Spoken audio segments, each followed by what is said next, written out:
Allô et bienvenue sur le podcast Ruban Cassette, un balado tout en douceur où on explore toutes les facettes de la simplicité et la lenteur au quotidien.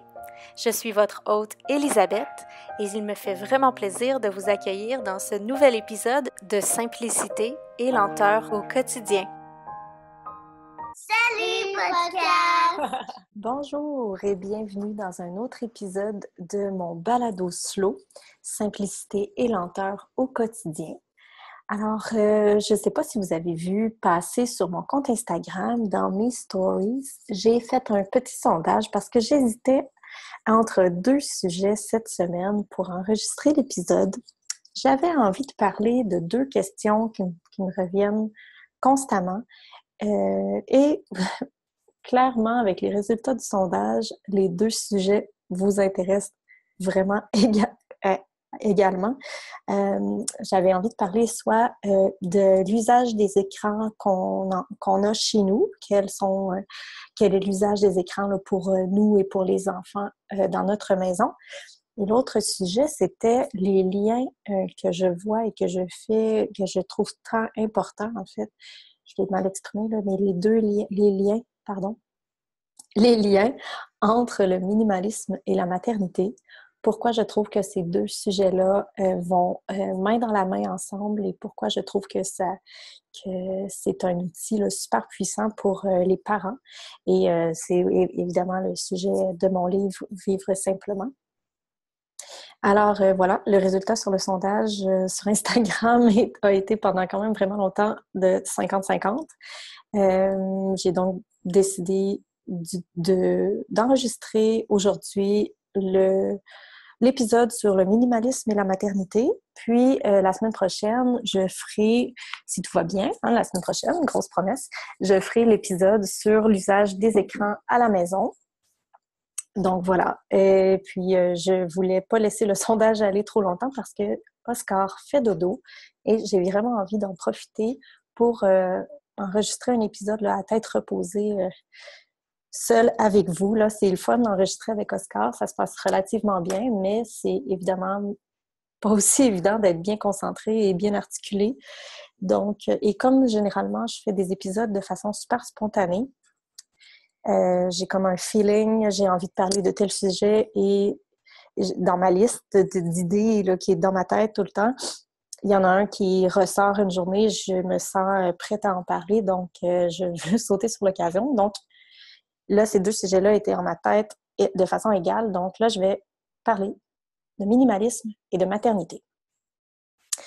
Donc, vraiment... Bon, excusez-moi, j'ai pris une petite gorgée d'eau. Alors, évidemment, je ne sais pas si vous avez lu mon livre « Vivre simplement », qui est sorti, ça va faire 1 an en mars déjà. Bon, je ne répéterai pas ici mon histoire par rapport au minimalisme pratique dans ma vie, parce que j'en parle de long en large dans mon livre et je donne aussi beaucoup de trucs. Là, si jamais vous ne l'avez pas lu, ça peut être super pratique. Si le sujet vous intéresse, je pense que le livre devrait vous intéresser. Mais bon, j'ai quand même envie d'en parler dans le podcast parce que je peux mettre des nuances, puis je peux exprimer des choses que je n'ai pas nécessairement exprimées dans le livre. Donc, on me demande souvent...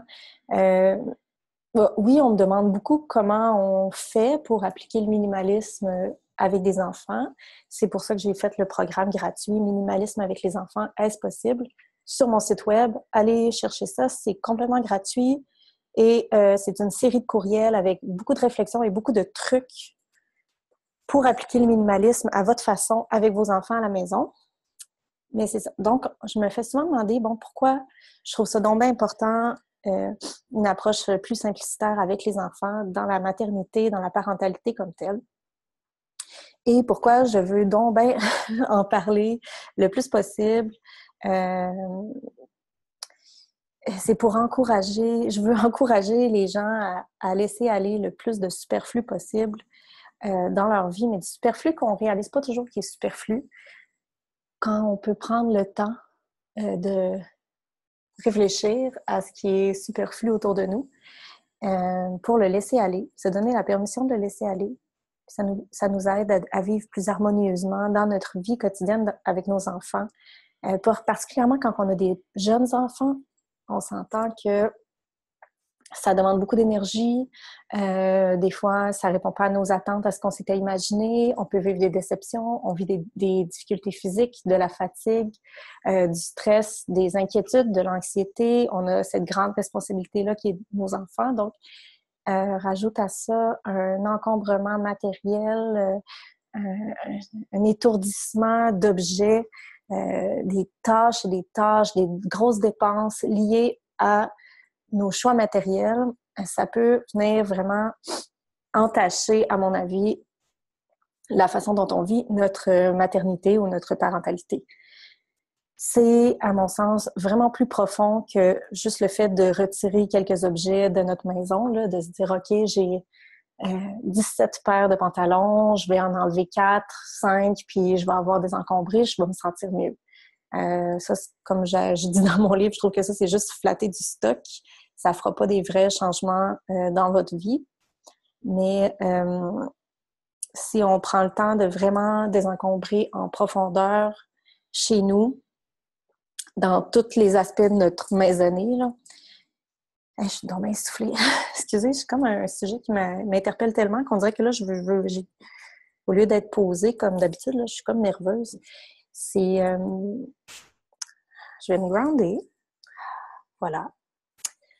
Donc, c'est un cheminement, à mon sens, qui s'applique pas juste aux objets dans notre maison, mais qu'une fois qu'on commence avec nos objets, c'est plus facile de commencer avec nos objets que de commencer avec d'autres aspects de notre vie. Puis, si on commence avec les objets et qu'on y va à fond, on va sentir les répercussions dans les autres sphères de notre vie, graduellement. Puis ça va devenir un cheminement spirituel, si je peux dire, et on va vivre une vraie transformation.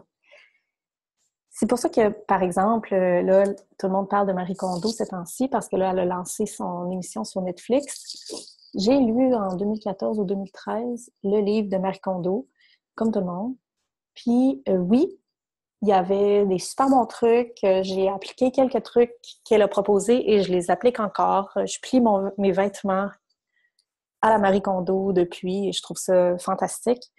Mais si on s'en limite à sa méthode, qui est quand même superficielle et qui donne quand même beaucoup d'impression de perfection, je trouve, j'ai l'impression qu'on manque vraiment le point là, de la démarche minimaliste. On s'en tient aux objets, puis on s'en tient aux objets avec une vision de perfection, puis ça devrait ressembler à ça, puis le minimalisme, ça devrait être ça, puis on est à côté de la traque si ça n'a pas l'air de ça. Bon, on se met encore à ce moment-là une pression qui n'est pas utile, puis c'est pas le but de la chose. Le but de la chose, c'est de cheminer personnellement et de prendre conscience de l'excès. Parce qu'on vit tous dans l'excès, on est dans notre société nord-américaine, on vit dans l'excès. Et c'est d'en prendre conscience et de voir que ça ne nous apporte pas du tout et que ça empiète, en fait, ça embrume ce qu'on pourrait être, ce qu'on pourrait faire, etc. Ça nous permet de désencombrer en profondeur, ça nous permet de mieux comprendre pourquoi on garde certaines choses. Ça peut nous faire réaliser des blessures qu'on traîne, des peurs qu'on traîne. Ça nous permet d'explorer vraiment beaucoup d'aspects de notre personnalité, de notre personne, des facettes qu'on n'a pas nécessairement explorées auparavant. Ça peut nous envoyer aussi des messages comme des idéaux auxquels on se rattache, comme pourquoi vous gardez, par exemple, la paire de jeans que vous portiez avant d'avoir des enfants. Bon, mais dans ce temps-là, j'étais libre, j'étais en forme, j'étais mince, j'étais ci, j'étais ça. Puis comme si le fait de les conserver nous disait qu'on allait redevenir cette personne. Le monde, au lieu de embrasser la personne qu'on est aujourd'hui, d'être la personne qu'on est aujourd'hui, dans toutes ses particularités, dans toutes les différences et les similitudes même, on garde on reste accroché à l'image de qui on était avant tel ou tel événement dans notre vie. Puis ça nous bloque, ça nous empêche de passer à ce qu'on est réellement maintenant, puis ce qu'on peut être aussi dans toute son amplitude. Donc, je trouve que vraiment de faire un processus de désencombrement profond, ça peut nous aider même à guérir de ces choses-là qui nous suivent, puis qui nous ralentissent, qui nous accrochent, qui nous retiennent de ce qu'on peut être, réellement, tu sais, de ce qu'on est réellement, en fait. Et pourquoi je trouve que c'est particulièrement bénéfique pour les parents, et surtout les parents des tout-petits, mais je suis certaine que quand mes enfants vont être plus vieux, je vais encore penser que c'est tout aussi important. C'est juste que là, mes enfants sont tellement petits que c'est là je vois vraiment les bénéfices là dans la petite enfance de mes enfants. Bon, on s'entend des petits, j'ai 3 garçons de maintenant 6 ans et moins. J'ai eu 3 garçons en 4 ans.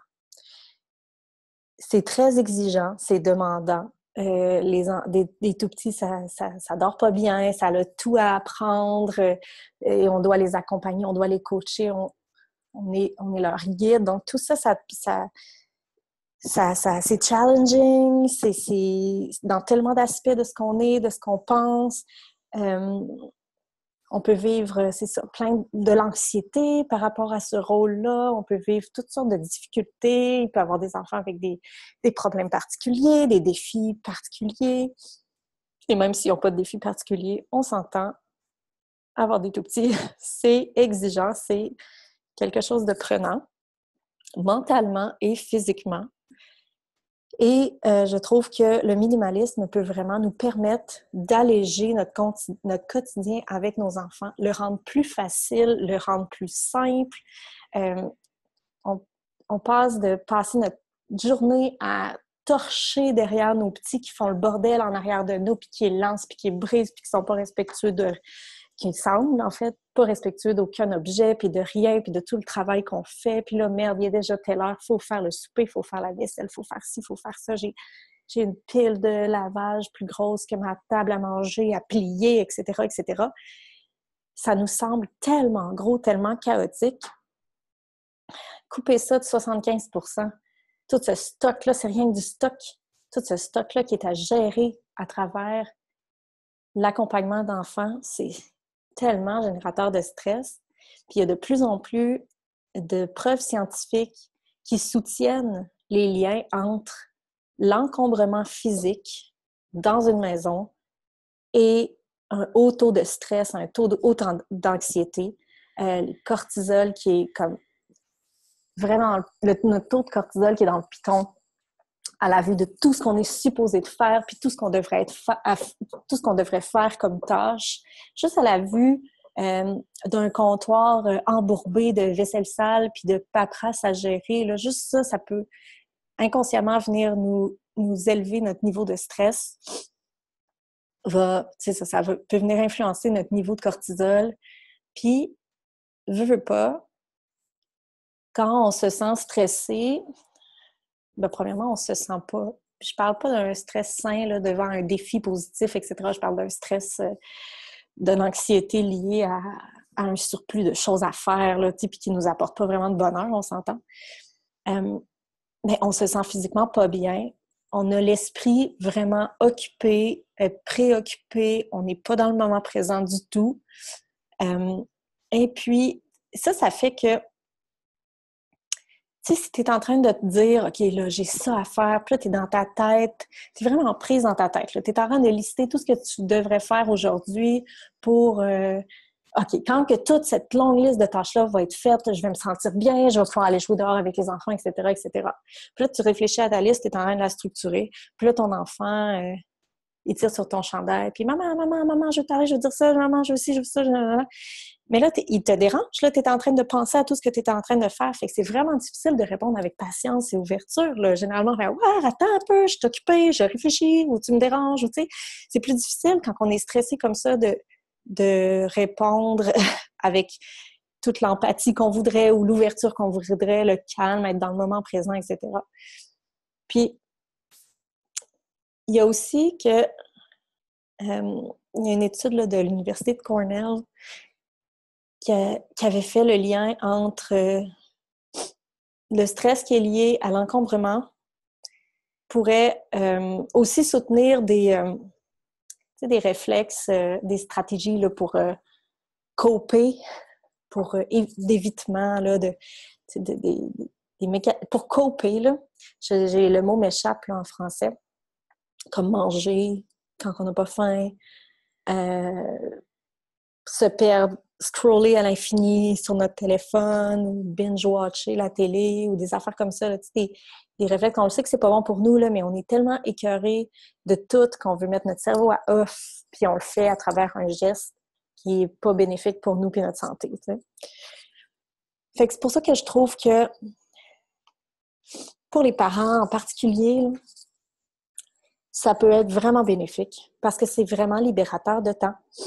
Notre maison, ça devrait être un lieu de paix, un lieu de repos, un havre, la place où c'est notre refuge quand on se sent justement stressé, croulé sous les responsabilités, notre travail, la vie, les rendez-vous, etc. Mais ça devrait être notre refuge. On devrait se sentir comme si on était dans un beau chalet dans le fin fond de la forêt ou quelque chose qui nous fait du bien. Mais généralement, ça nous stresse, ça nous génère du stress parce qu'on arrive, puis « Oh mon Dieu, j'ai pas fait telle tâche, puis il faudrait que je peinture tel mur, puis il faudrait que je lave le bain, puis que je range la vaisselle, puis que je plie la brassée, puis « Ah, c'est vrai, j'ai pas acheté un nouveau jouet, mes enfants, ils jouent jamais avec leurs jouets, mais là, ça veut dire qu'ils ont besoin de nouveaux jouets, puis là, ils rangent pas, puis il faut toujours leur crier après pour qu'ils rangent, puis là, ils cassent leurs jouets, ils ont pas de respect. Ah, les vêtements, ça s'accumule, ça tombe, j'en retrouve en arrière de leur tiroir qu'ils n'ont jamais mis. Ah, quel gaspillage, etc. Tu sais, on peut aller vraiment loin. Bien, emprunter la voie du minimalisme, ça peut vraiment venir réduire cet effet de chaos qui nous entoure, qui nous embourbe. Puis, ça peut commencer avec les objets, parce que je trouve que c'est une voie vraiment facile pour commencer notre démarche. C'est physique, c'est détaché, ou en tout cas, pour certains objets, c'est détaché de nous. Graduellement, on devient meilleur. On peut laisser aller des objets auxquels on était attaché, mais qui nous apportent plus rien, qui sont liés à un souvenir, mais que finalement, on se rend compte que c'est pas sain. On peut facilement, au fil du temps, les laisser aller et se dégager. Et ainsi, on dégage du temps. On a moins de travail à faire. On a moins de travail à faire, là, je veux dire, pour des tâches ménagères. On a moins de choses à prendre soin, moins de choses à nettoyer, moins de choses à ranger, moins de choses à organiser. Après ça, il y a tout l'aspect financier qui est rattaché à ça. On arrête de gaspiller notre argent pour des cossins, de se créer des faux besoins. Puis naturellement, même si vous êtes quelqu'un qui a acheté quelque chose en grande quantité, bien, c'est bien rare qu'avec un gros processus de désencombrement, bien, que la personne ne se détache pas tranquillement de cette addiction d'achat de tel item ou non. Tu sais, on devient graduellement plus consciencieux de où notre argent va. Et ça limite vraiment la pression financière qu'on se met sur les épaules. Ça nous permet de nous détacher, si on en souffre, du complexe du voisin gonflable.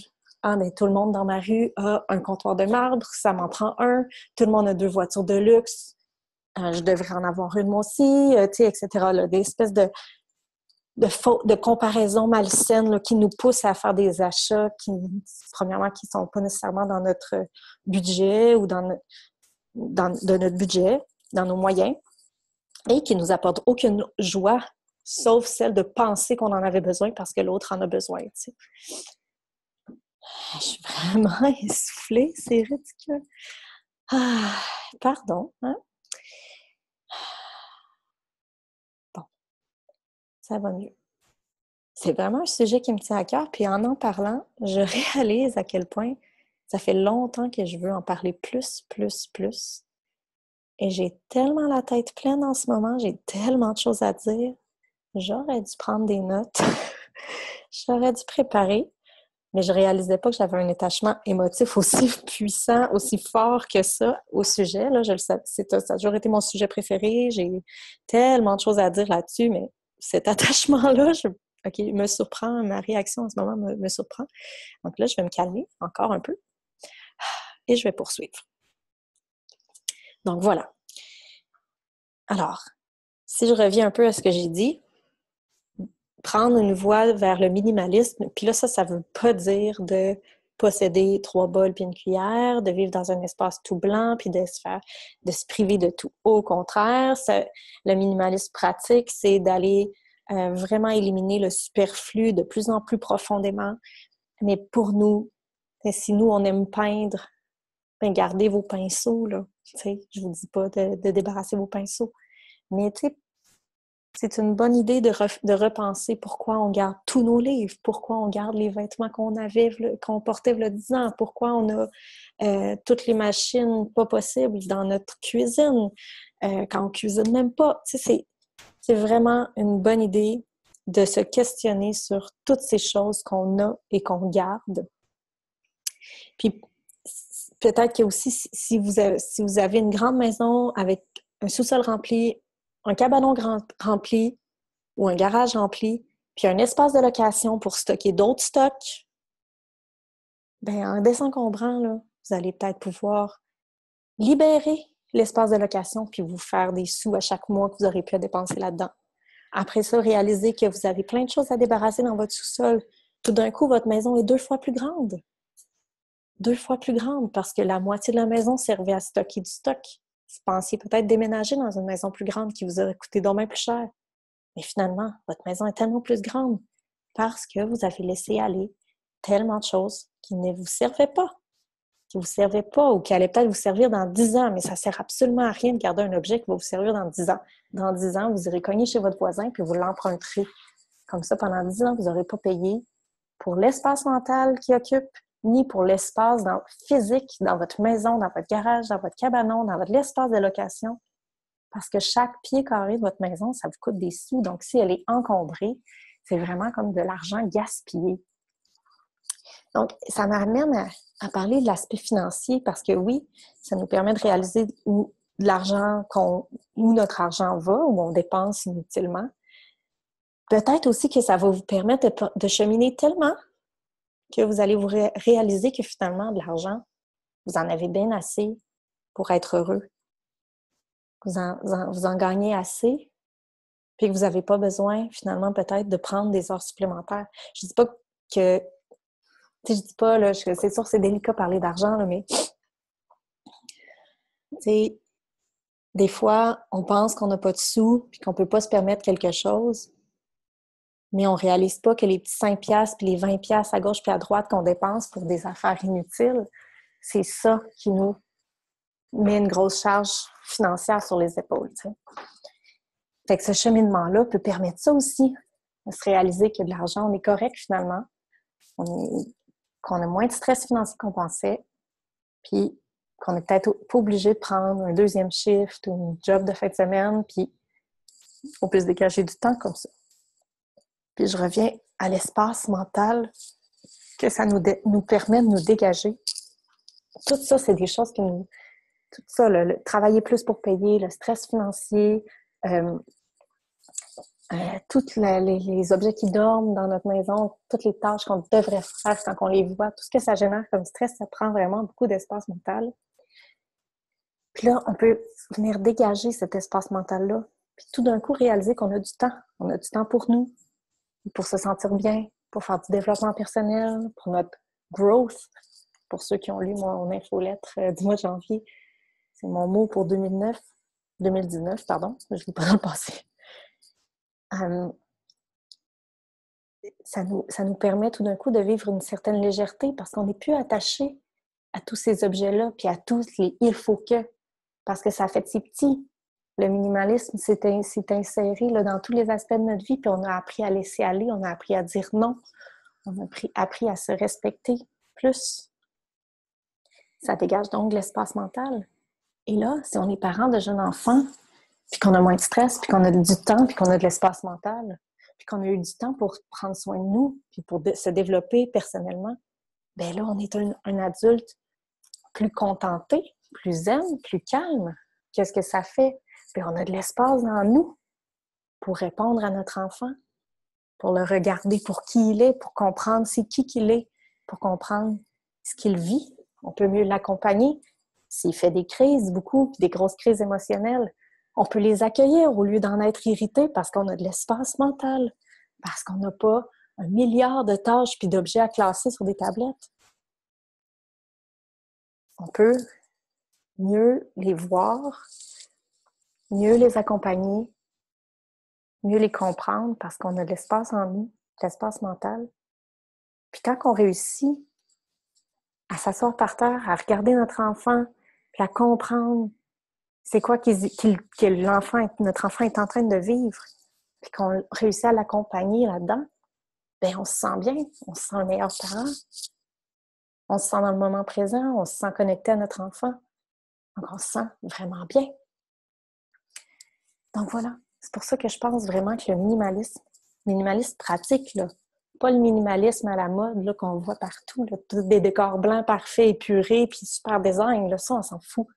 Le minimalisme pratique, là, laissez aller le superflu chez vous, dans vos horaires, dans vos dépenses, dans vos pensées, dans vos relations, dans votre consommation d'informations, dans le nombre de choix, tout le plus, le trop tout.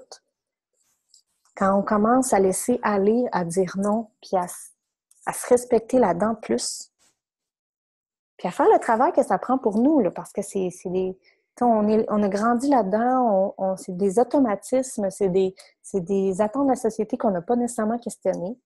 Quand on commence à reviser ça, puis qu'on laisse aller ça, on se sent beaucoup mieux. Puis c'est ça, si on réussit après ça à faire le lien avec l'espace que ça crée en nous pour accueillir nos enfants, puis être plus présent avec eux, puis être plus connecté, bien là, on se sent tellement bien. On réalise qu'on est suffisant aussi, qu'on est humain, puis qu'on est présent, puis qu'on est suffisant. On est suffisant pour nous, pour notre enfant, puis on est plus ample, on est plus grand juste parce on a de la place pour être nous-mêmes. Voilà. Ah. Voilà. Je pense que je vais reprendre mon souffle encore. Mon Dieu, j'ai les mains glacées tellement je suis énervée de parler de ça. Mais voilà. Je veux juste dire que dans mon cheminement personnel, j'ai désencombré énormément et je désencombre encore énormément les objets dans ma maison.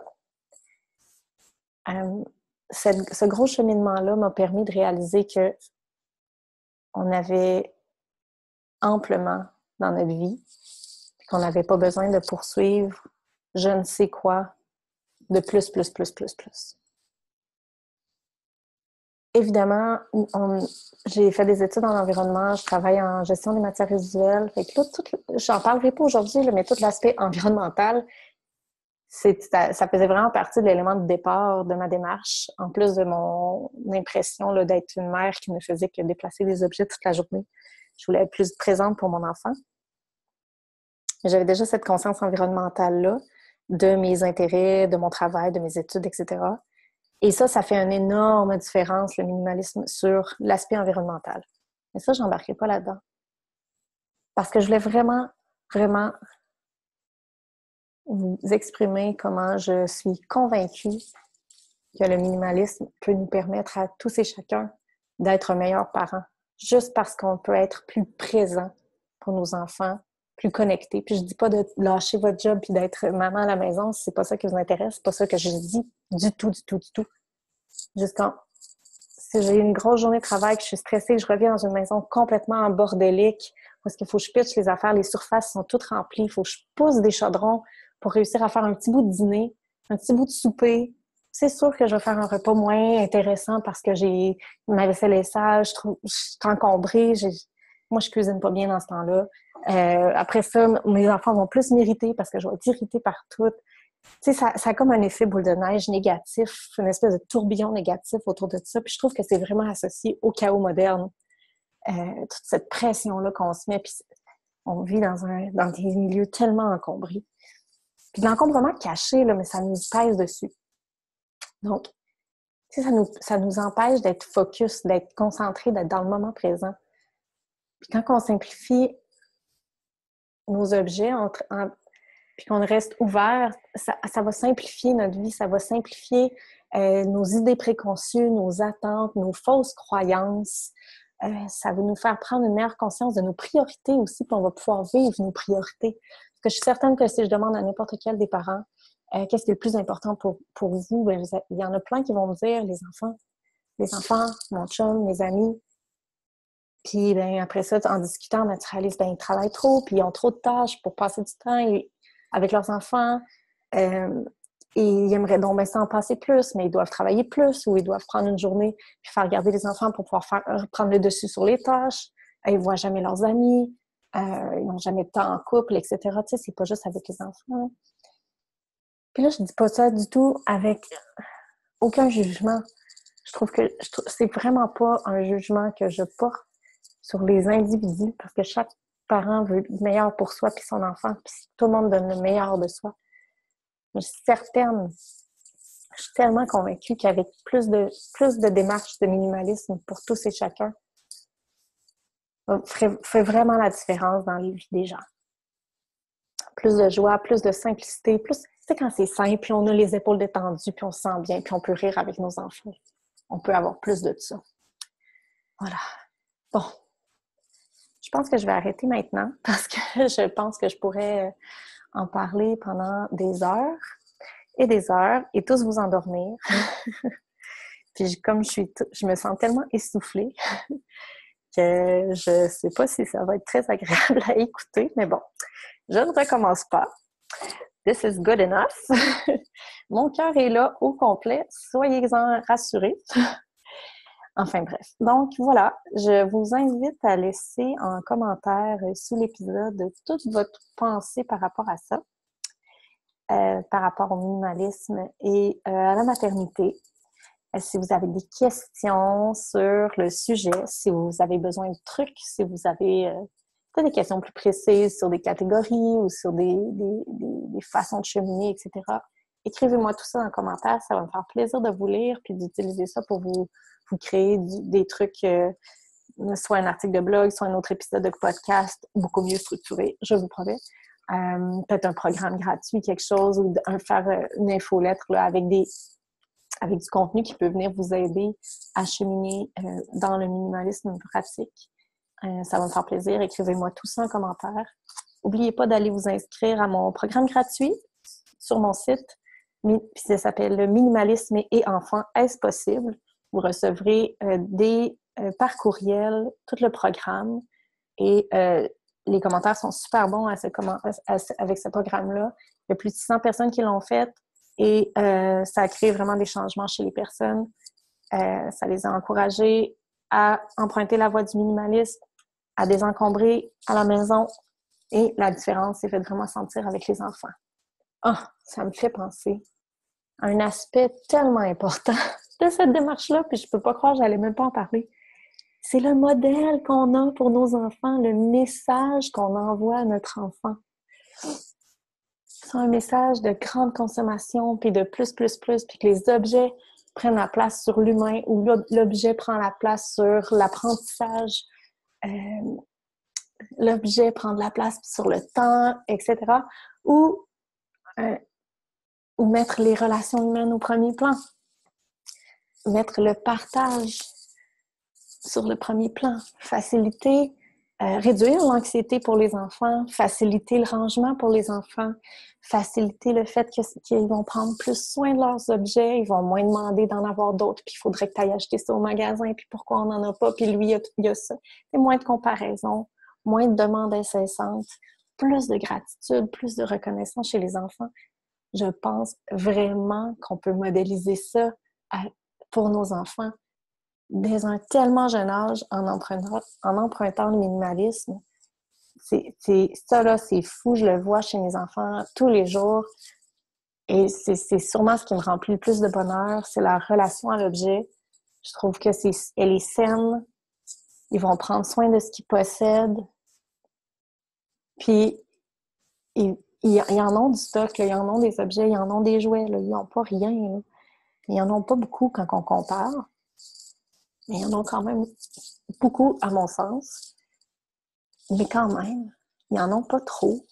Puis, je sais pas, peut-être le fait qu'on est plus nonchalant face à l'objet. On prend soin de ce qu'on possède, mais on n'est pas toujours en train de regarder pour acheter d'autres choses, puis on se dit pas tout le temps « je me gâte, je vais m'acheter telle affaire ». Tu sais ça, là, je me gâte, je vais m'acheter ça. Je pense que ça lance vraiment un message bizarre à nos enfants. Moi, quand je me gâte, là, c'est que je prends 1 heure pour lire ou je m'en vais souper avec une amie, je m'en vais au yoga, je prends le temps d'enregistrer un épisode, je veux prendre un cours de piano, mais tu sais, je me gâte pas quand je m'achète un chandail, là. Quand je m'achète un chandail et que j'en ai pas besoin, dans ma tête, je me gâte pas, je patche quelque chose qui va pas, là, tu sais. Puis j'aime les vêtements, là, c'est pas parce que j'aime pas les beaux vêtements, mais j'ai vraiment réalisé ça. Ça vient combler un manque quelque part, une insécurité, une fausse croyance. Donc, j'ai vraiment réussi à laisser ça de côté, laisser ça aller beaucoup. Puis, voilà. Donc, je trouve que le message que cette démarche-là envoie à nos enfants est extra puissant et ça permet de faire tellement de liens avec la protection de la planète, la surconsommation, la publicité, l'argent, les relations humaines, etc., etc. Donc voilà, là c'est vrai. Je vous laisse sur ces paroles. Écrivez-moi en commentaire. Si vous avez des questions, des commentaires, etc., écrivez-moi ça sous l'épisode. Et voilà, inscrivez-vous au programme gratuit Minimalisme et enfants. Et sur ce, je vous souhaite une super belle journée. À bientôt!